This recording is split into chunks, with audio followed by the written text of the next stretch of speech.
What's going on? Welcome back to the channel. It is a beautiful day here in Dallas, and today you and I are going to be talking about grip strength, and specifically the science of grip strength, how you can improve your grip strength, and the truth about your grip strength relative to your lifespan, which very much might surprise you. Before we get into the video, I have to get a workout in, but please make sure you subscribe to my email list. Reason being, I'm not going to be spamming you, I'm not going to be sending you a whole bunch of sales emails. I just want to have you there just in case my accounts get hacked, my social media gets taken down, which is happening very, very often. And as an incentive to get you to sign up for my email list, I'm gonna pick 10 people who sign up from this video to win a free month in the Inner Circle. What I'll do is I'll send you an email if you win. I'll give you access for a free month in the Inner Circle. So if you're not on my email list yet, please get on there. If you're already on my email list, you are already automatically entered to win. But if you're not on there yet, link in the description, join my email list. Let's get into the video.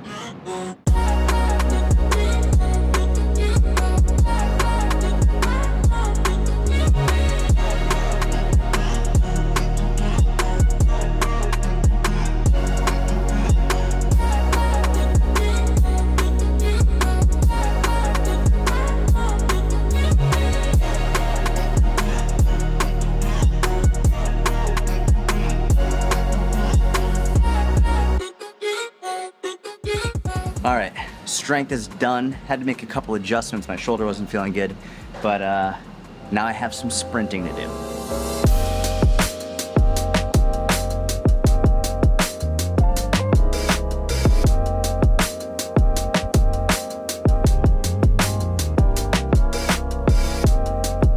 All right, just finished sprints. It was good. It wasn't devastating, but I feel like I got some really good quality work in. Now we're gonna go upstairs, start talking about grip strength. All right, now we're gonna talk about the science of grip strength and its impact on your health. Before we do though, you've probably noticed the penis section, which is section number 4, a little semen coming out of the top. The reason I've done this is because I want you to watch the whole way through. If you don't watch all of this part, you just skip right to the penis section, you're not gonna understand it as deeply as I want you to. So watch the whole video. It's not gonna be overly long, and then you're gonna understand. We'll arrive at number 4 together as a group here on YouTube. We will arrive to the penis section, and we'll have a great time. Okay, so before we get into C versus C, very quickly, I just wanna briefly discuss, I think talking about grip strength right now is very important, and it's, at this moment in time, as of filming this, June 2023, it's a huge topic of conversation. There have been many people discussing how grip strength leads you to live a longer life. If you have more grip strength, you live longer. If you have less grip strength, you don't live as long. And to be fair, there is a fair amount of research showing this, that those who have a stronger grip tend to live longer, but many people have been misrepresenting this in their content and in their books and in their podcasts, making people believe that if they don't just strength train their grip, then they're not gonna live long. And this boils down to correlation versus causation. Is it that people who have a strong grip, are they living longer because they have a strong grip, or do people who live longer tend to have a stronger grip, right? It's really, is the strong grip causing them to live longer, or are people who live longer, are they just more likely to have a stronger grip overall? And this is sort of the difference between causation and correlation. And I don't want people just spending all their time just doing captains of crush type exercises just for the hands, because it's much more complex and nuanced than that, as opposed to just thinking you just need to strength train your grip. And if you strength train your grip, then all of a sudden you're gonna live to 100 years old, because that's obviously not the case. All right, so just to help you understand the correlation versus causation a little bit more here, I'm gonna give you a couple extra points to think about. When you get sick, right, that's the fill in the blank here. When you get sick, oftentimes you'll notice your overall body feels weaker. You get weaker, you lose strength, not just in your grip, but everywhere, but including your grip. Now, if we're looking at people who live longer, they have a longer lifespan, well, the older you get, the more susceptible you are to getting sick, and oftentimes when you get sick, especially when you're older, you're more likely to die, right? So if we're thinking about someone who's getting older and older and older, and then they get sick, and then all of a sudden we test their grip strength when they're sick, obviously their grip strength is gonna be significantly weaker, and because they're older and they're sick on top of it, they're more likely to die.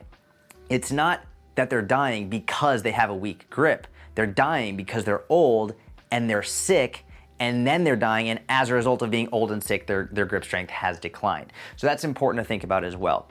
Now, when you fall, this is another really important one. And just so you know, falling, I believe it's for anyone over 65, falling is one of the leading causes of death for people over 65, if not the leading cause for people like outside of heart attacks or something like that. But in terms of falling down, breaking a hip is one of the leading causes of death for people over 65.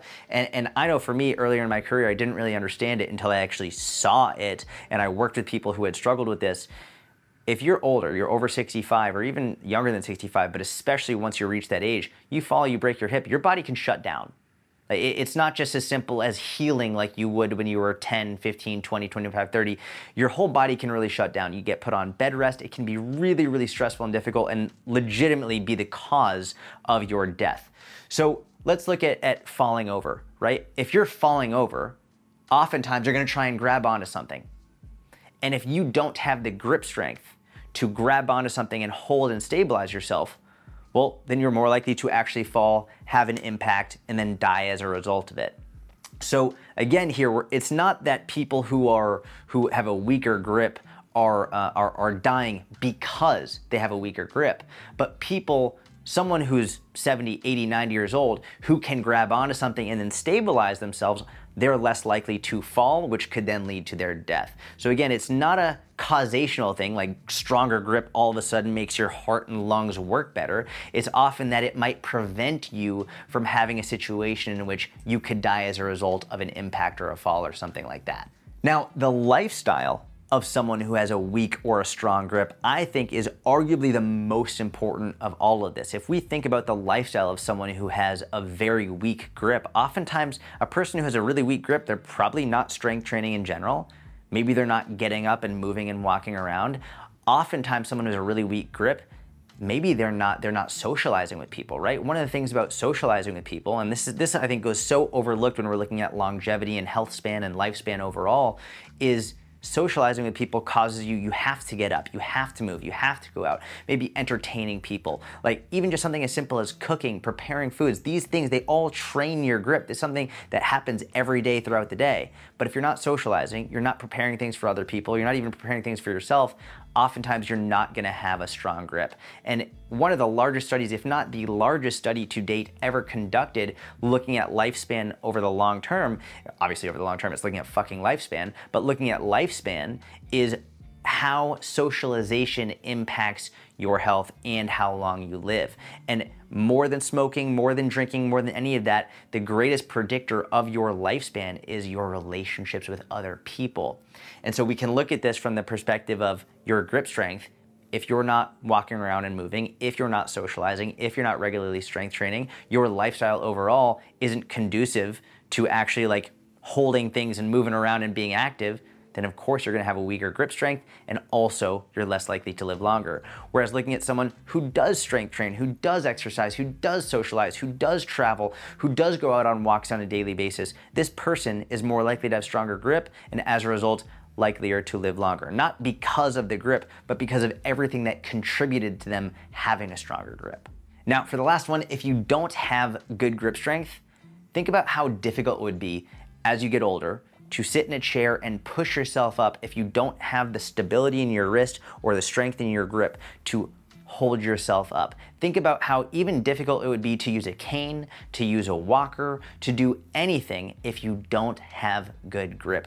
I think good grip and the other one, which is separate from this video, but good balance, are two of some of the most underrated things in terms of living a long, healthy life. Again, it's not because these things inherently make you healthier, but without them, it makes living a healthy life significantly more difficult. If you don't have good balance, how are you able to walk around? How are you able to exercise? If you don't have good grip, how are you able to support yourself? How are you able to strength train? These are why it's so important to work on these as early as you can and as consistently as you can, because the older you get, the more difficult it becomes to maintain and sustain these things. So if you don't have good grip and or balance as well, it's gonna be a major, major risk factor for you as you get older and things become more difficult. All right, so I wanna explain number two, because if you understand what I'm about to explain, it's gonna help you become a better critical thinker so you can better analyze and understand the content people are throwing at you, right? If we're talking about grip strength, a lot of people, they can gloss over the nuances of research and they can just say this is fact, and oftentimes people just believe it at face value. I don't want you to believe what I'm telling you at face value. I don't want you to believe what anyone is telling you at face value. I want you to become a very good critical thinker. So when we're talking about grip strength. You have to remember that measuring grip strength is an unbelievably convenient and practical tool that makes it significantly easier for an elderly population to measure their strength. Even something as simple as a leg extension or a leg press. Well, in order to get an elderly person to do that, well, you have to get them off the couch. Oftentimes you might have to get them in a wheelchair, you might have to get them transportation to wherever it is, then you have to actually get them into there, then you have to warm them up. It's a whole fucking process to get someone who is elderly, geriatric, who might have a lot of issues, to get them all the way there. You can't bring a leg extension over to their fucking house.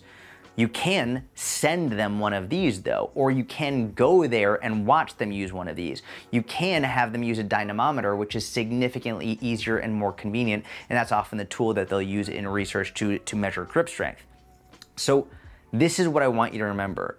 It's when people are saying that grip strength is the cause of living longer, they're misrepresenting the research and they're leading you to believe something that's actually false. It's not a causational thing, it's a correlational thing, and they're using grip strength specifically because that's the measure that they've used. It doesn't mean that grip strength is more important than lower body strength. It doesn't mean that grip strength is more important than core strength. I think they're all super important, but grip strength is the most easy and practical to measure, so that's why we're using it. And this is what I really struggle with when I see people only training their grip because the research says grip. It's like, well, yeah, maybe the research isn't going to say, I don't know, hip thrust strength, because it's really fucking difficult to get an 87-year-old person who has a lot of issues to do a fucking hip thrust. But I guarantee you that someone who has really good grip strength is probably more likely to have a really good hip thrust strength as well, but we're not gonna do that for most geriatric patients, right? So when you're looking at research and analyzing research, we have to be very clear, and actually not just analyzing research, when you're analyzing the content that someone is presenting to you,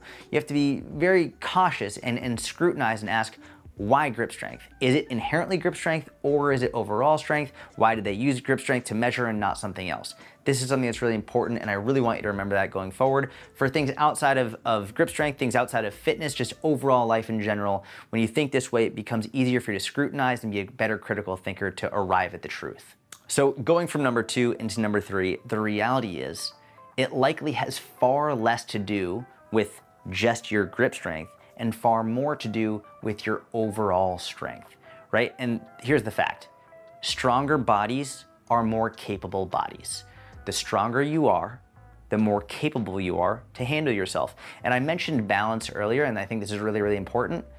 One of the most important components of balance is strength or stability. If you don't have the strength or stability to hold yourself in a certain position, then there's no way you can balance, right? I mean, even think about something as simple as walking up or down steps, right? If you're thinking about ankle stability, ankle strength, right? If you're wobbly on your ankles because you don't have enough strength or stability in order to stabilize yourself on that one foot, you're gonna fall over.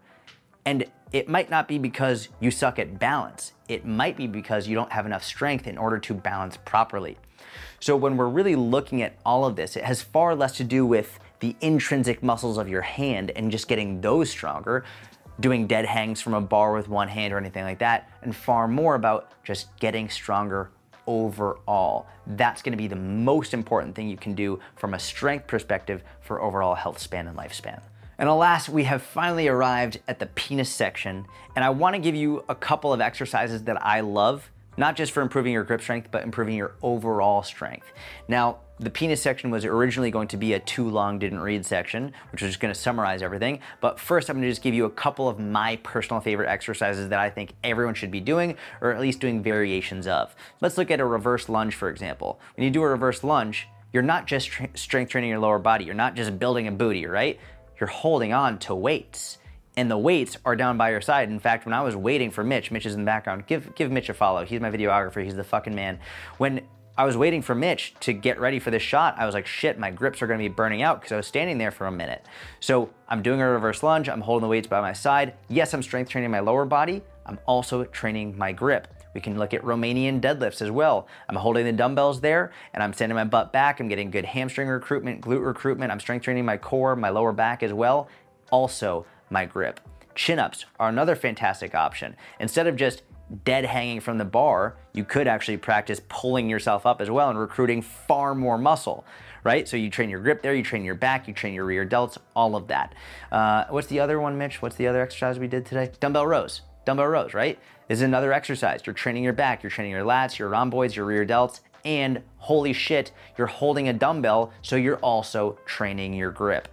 When you look at a good strength training program, very rarely is it just, you're not just training one muscle at a time. Very rarely is that ever happening. A great strength training program using compound exercises, movements that recruit a number of big muscles are going to require you to also strengthen your grip. So too long didn't read. Number 4, penis section. Instead of focusing on just doing dead hangs or just standing there with dumbbells, move your body. Strength train through a full range of motion. When you're holding on to dumbbells or kettlebells or barbells or whatever it is, you are also going to be training your grip, and that can massively impact your lifestyle and health span and lifespan for the rest of your life. So that's all I've got for this video. If you have any questions, leave a comment, let me know. I'm gonna do my best to answer. Now what we're gonna do is we're gonna go and we're gonna announce the people who won a free month in the Inner Circle. I announced 3 people who won a free month every single month, and every single video, excuse me. And we're also gonna do a little Q&A. All right, we're gonna announce the 3 people who won a free month in the Inner Circle. Quickly, I do this every single video. I announce 3 people who won a free month in the Inner Circle. If you want to be entered to win, all you have to do is subscribe to the channel, like the video, and leave a relevant comment. Okay, so the 3 winners from the last video are Tiffany, we're gonna put screenshots up so you can see, Tiffany, Chelsea Lee, and Lisa McGrath. I left you comments explaining how to get your free month. I'm very excited to see you in the Inner Circle. And also, by the way, you can enter to win not only by subscribing to the channel, liking the video, and leaving a comment, but also you can enter to win by joining my email list. Link is in the description. Every video, I'm picking 10 people who join my email list. If you're already on my email list, you're automatically entered to win. So I pick 10 people from my email list on every single YouTube video. If you're not on my email list yet, sign up right now and you're entered to win. I will email you directly if you won.